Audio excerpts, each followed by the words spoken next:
Sure, everyone out there has heard that a chain is only as strong as its weakest link. In today's video, I'd like to discuss a little bit about the power structure within organizations, and more specifically the one known as the chain of command.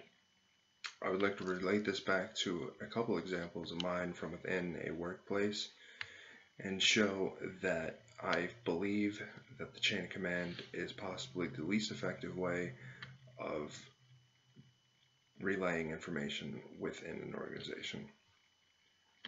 The chain of command is a term that's borrowed from the military to describe the linear flow of authority within an organization. Along with authority usually comes the linear flow of information within that organization. So in other words, a message is passed from one person to the person directly above that person, to the person directly above that person, to the person directly above that person. I also like to think of this as running something up the flagpole because, again, it just shows the linear flow of information based on people's authority within that organization. So my example comes from my 2 years of working at Willow Point Nursing Home. At Willow Point Nursing Home, I held the position of a unit aide, which didn't entail much, just cleaning up after residents, transporting them to and from meals, cleaning their bed linens, cleaning their rooms, changing garbages, helping serve meals, things like that. My direct supervisor in that role was Renee, and Renee was also the director of transportation at Willow Point Nursing Home. She didn't really ask much of us, and she praised us for good work when it was due.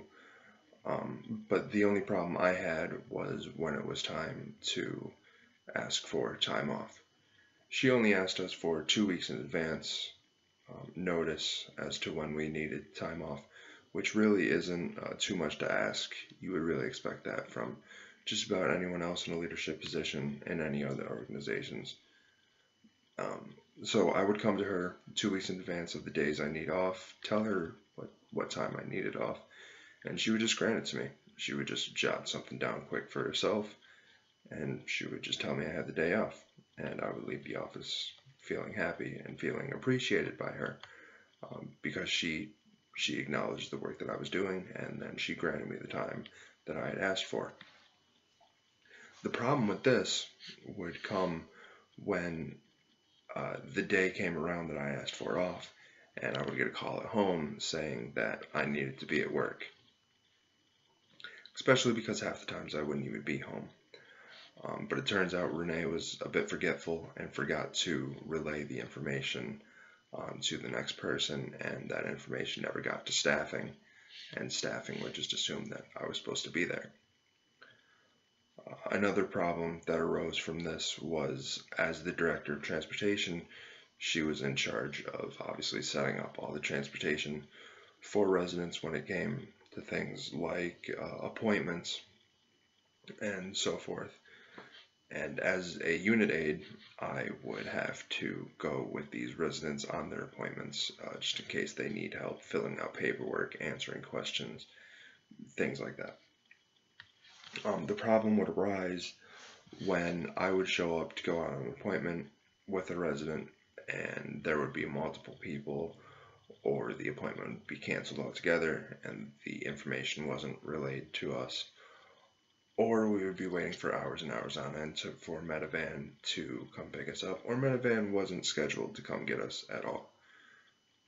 The problem there would be that as a unit aide, I wasn't allowed to touch the residents. So there were times that we were waiting hours and hours for the Medivan to get there, and the resident had to go to the bathroom.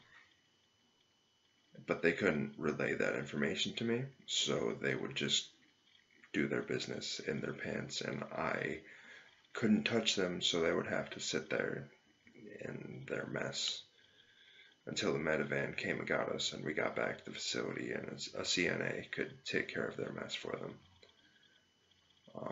One way of fixing this problem that I could see would be for there to be more checks and balances. So instead of the buck stopping at her, there's a more complex series of people that the message needs to go through, and in terms of scheduling, transportation, the same thing as well. Just more people looking in and making sure that the transportation was taken care of and not just relying on Renee to do all of it. Because Renee had a very heavy workload, and I really can't even blame her too much for forgetting some things. I mean, I forget things, and there's not much we really have to do. All of us forget things. Just a quick little recap of this whole video. First, I explained what the chain of command is. I relayed that to a example of mine from within the workplace, and all of this was an attempt to argue that the chain of command is possibly the least effective tool at relaying information within an organization. Thank you all very much for watching. I'll see you next time.